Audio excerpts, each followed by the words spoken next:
Welcome to the Slop Temple. We pray this video helps. Start by getting both devices ready. Connect your iPad to the Mac either wirelessly on the same network or with a cable to reduce lag. Make sure both devices run current system updates. This ensures compatibility and security.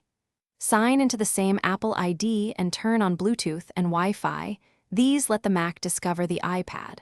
Once done, open Display Settings or Control Center on your Mac to begin the screen extension process. This is the first actionable step toward using the iPad as now enable the iPad as a display.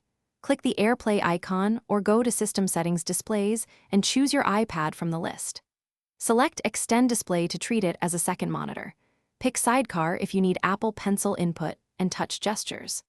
After connecting, drag the arrangement graphic to position the iPad relative to your primary screen, then fine-tune resolution and scaling so Windows Snap and fonts remain sharp. Make sure to test cursor movement and app placement to confirm the setup behaves as you expect.